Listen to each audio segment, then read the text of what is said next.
मंगलवार को अमरा बंगाली ने 6 सूत्री मांगों के साथ डिस्ट्रिक्ट मजिस्ट्रेट के माध्यम से मुख्यमंत्री को ज्ञापन सौंपा। राज्य के सीमावर्ती क्षेत्रों में हजारों किसान और मजदूर रहते हैं, जिनकी आजीविका मुख्य रूप से कृषि, वानिकी आदि पर निर्भर है। सुरक्षा कारणों से सीमा के अधिकांश हिस्सों में कंटीले तारों की बाड़ लगाई गई है। हालांकि आतंकवाद उन इलाकों में बढ़ रहे हैं जहां सीमा पर कंटीले तार की बाड़ नहीं लगाई गई है। नतीजतन उन क्षेत्रों में मानव जीवन की सुरक्षा अभी भी खतरे में है। वहीं दूसरी ओर कई लोगों को दूसरी जगह पर जाकर घर बनाना पड़ा है, जिससे वे आर्थिक रूप से समस्या में हैं। लेकिन सबसे बड़ी समस्या उनके लिए खड़ी हो गई है जिनकी खेती की जमीन उन कंटीले तार के बाड़ के अंदर है। ऐसा इसलिए है क्योंकि सीमा प्रहरियों के असहयोग ने उनकी जमीन पर खेती करने और समय पर फसल काटने से रोक दिया है। प्रभावित किसानों और सीमा प्रहरियों के बीच कई बार चर्चा के बावजूद अब तक कोई समाधान नहीं निकला। इसलिए अमरा बंगाली राज्य समिति ने किसानों के कांटेदार तार के नीचे के जमीन पर खेती करने की सुविधा देने और सीमा सुरक्षा सुनिश्चित करने सहित 6 सूत्री मांग के साथ जिलाधिकारी के माध्यम से मुख्यमंत्री को एक ज्ञापन सौंपा। उसी दिन मीडिया से बात करते हुए अमरा बंगाली सचिव ने कहा, यदि राज्य सरकार के मुख्यमंत्री उनकी मांगों को पूरा करते हैं तो सीमावर्ती क्षेत्र के किसान लाभान्वित होंगे। আমরা এসেছি ত্রিপুরার একটা জ্বলন্ত ইস্যু বলা চলে। দীর্ঘদিন ধরে রাজ্যের মানুষ ভুগছে, বিশেষ করে সীমান্ত অঞ্চলের যারা মানুষ কর্ষক শ্রমজীবী তারা খুব ভুগছে। সেটা হচ্ছে আপনারা জানেন, এই যে সীমান্তে কাঁটাতারের বেড়া দেওয়ার আগে সমস্যা ছিল, চুরি ডাকাতি হতো, প্রায় সময় হতো, খুনাখুনি হতো। তো এই প্রশ্নে কাঁটাতারের বেড়া দেওয়া হয়। তো কাঁটাতারের বেড়া দেওয়ার প্রশ্নে সবারই সমর্থন আছে, আমাদেরও সমর্থন আছে। তো কাঁটাতারের বেড়া দেওয়ার ব্যাপারে আমরা লক্ষ্য করছি দীর্ঘদিন ধরে এই কাজটা এখনও সরকার শেষ করতে পারেনি। যে সমস্ত অঞ্চলে কাঁটাতারের বেড়া হয়নি সেখানে কিন্তু উগ্রবাদীদের আনাগোনা পাশের বাংলাদেশ বা বিভিন্ন জায়গার থেকে আনাগোনা চলছে। কিছুদিন আগে 2জন বিএসএফকে হত্যা করেছে, আপনারা জানেন। কাজে আমাদের দাবি থাকবে, রাজ্যবাসীর দাবি, পুরো জায়গাতে যাতে কাঁটাতারের বেড়া দেওয়া হয়। তো এটা তো গেলে একটা দিক। এখন আরেকটা দিক হচ্ছে কাঁটাতারের বেড়া দেওয়ার ফলে স্থানীয় যারা কর্ষক শ্রমজীবী রয়েছে সীমান্ত অঞ্চলে তাদের একটা বিপদ হয়েছে কি, অনেক জমি প্রায় 45-46 হাজার কর্ষক রয়েছে যাদের জমি বাড়ি ঘর কাঁটাতারের মধ্যে পড়েছে। তো অনেকে বাড়ি শিফট করে বাইরে নতুন বাড়ি করেছে, আর্থিকভাবে ক্ষতিগ্রস্ত হয়েছে। আর যাদের জায়গা জমি পড়েছে তারা এখন জমি চাষ করতে পারছে না।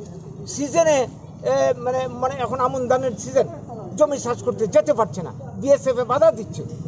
আবার ফসল করলে দেখা যাচ্ছে কি পাশের রাষ্ট্রের কর্ষক চুরি করে নিয়ে যাচ্ছে, দিনের বেলা চুরি করে নিয়ে যাচ্ছে। এটা তো তারা বাধাপ্রাপ্ত হচ্ছে। এইভাবে আর্থিকভাবে ভীষণভাবে ক্ষতিগ্রস্ত হচ্ছে। মানে অনেক কর্ষক শ্রমজীবী আছে যাদের একমাত্র বেঁচে থাকার উপায় হচ্ছে এই সীমান্তের এই ভিতরের জায়গা জমিগুলি। তো এই নিয়ে, এই সমস্যা নিয়ে এর আগে অনেক দরবার হয়েছে। আমরাও বারবার দাবি রেখেছি সরকারের কাছে যে গভর্নমেন্ট নিয়মিতভাবে একটা সময় করে কর্ষকদের প্রতিদিন যাতে জমিতে কাজ করতে পারে, চাষাবাদ করতে পারে, ফসল তুলতে পারে, পরিচর্যা করতে পারে, তার ব্যবস্থা গভর্নমেন্টকে করতে হবে। আর নইলে এই সমস্ত কৃষক পরিবারের দায় নিতে হবে গভর্নমেন্টকে। গভর্নমেন্ট কথা দিয়েছে, বিএসএফ কথা দিয়েছে, কিন্তু মাসে একদিনও তারা কথা রক্ষা করেনি। এই পরিস্থিতিতে বাধ্য হয়ে এইবার যে আমন ধানের সিজন অনেকে ক্ষতিগ্রস্ত হয়েছে, ধানের চারা লাগাতে পারছে না, এই সিজন চলে যাচ্ছে। আমরা বাধ্য হচ্ছি সরকারের নজরে বিষয়টা আনার জন্যে। আমরা আজকে 6 দফা দাবিতে আমাদের আজকের এই ডেপুটেশন। প্রথম দাবিটি হচ্ছে কর্ষকদের চাহিদা মতো প্রতিদিন যাতে কর্ষকরা তাদের সীমান্তের মানে কাঁটাতারের ভিতরে গিয়ে জমি চাষাবাদ করতে পারে তার সুযোগ দিতে হবে। এবং 2 নম্বর হচ্ছে তাদের যে নিরাপত্তার ব্যবস্থা করতে হবে। তারপর যারা কর্ষক জমিতে ফসল করছে তাদের ফসল চুরি করে নিয়ে যাচ্ছে, এই ব্যাপারে সীমান্তরক্ষী বাহিনীকে দিয়ে বা যেভাবে পারে গভর্নমেন্ট এই ফসল যাতে সুরক্ষিত থাকে তার ব্যবস্থা করতে হবে।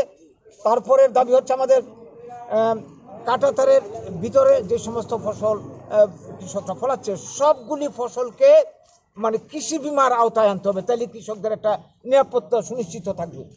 তারপরে দাবি আমাদের, ইতিপূর্বে কাঁটাতারের বেড়ার জন্য অনেকে ক্ষতিগ্রস্ত হয়েছে, বাড়িঘর পাল্টাতে হয়েছে, এর আগে অনেকবার ক্ষতিগ্রস্ত হয়েছে। এই ক্ষতিপূরণ আমরা দাবি করছি। কত দফা দাবি? 6 দফা দাবি। 5 নম্বর দাবি হচ্ছে এটা আমাদের পূর্বের দাবি। এই লকডাউন পরিস্থিতিতে অনেক কর্ষক, সারা রাজ্যের কর্ষকই ক্ষতিগ্রস্ত হচ্ছে, তাদেরকে প্রতি পরিবার পিছু 8,000 টাকা করে মাসিক বরাদ্দ করতে হবে। 6 নম্বর দাবি হচ্ছে আমাদের, এই যে এটাও পুরনো দাবি, এই যে কৃষি স্বার্থ বিরোধী কেন্দ্রে পাশ হয়েছে 3টি আইন, এই 3টি আইনকে বাতিল করে কৃষিকে শিল্পের মর্যাদা দিয়ে কৃষকদের স্বার্থ সুরক্ষা করতে হবে, কৃষক শ্রমজীবী মানুষকে বাঁচাতে হবে। এই 6টা দাবিতেই আমাদের আজকের ডেপুটেশন। আমরা ডিএম সাহেবের মাধ্যমে মুখ্যমন্ত্রীর কাছে পাঠাবো। মুখ্যমন্ত্রী প্রয়োজনে কেন্দ্রের সাহায্য নিয়ে এই সমস্যার সমাধান করবেন বলে আমরা আশা করছি। নমস্কার।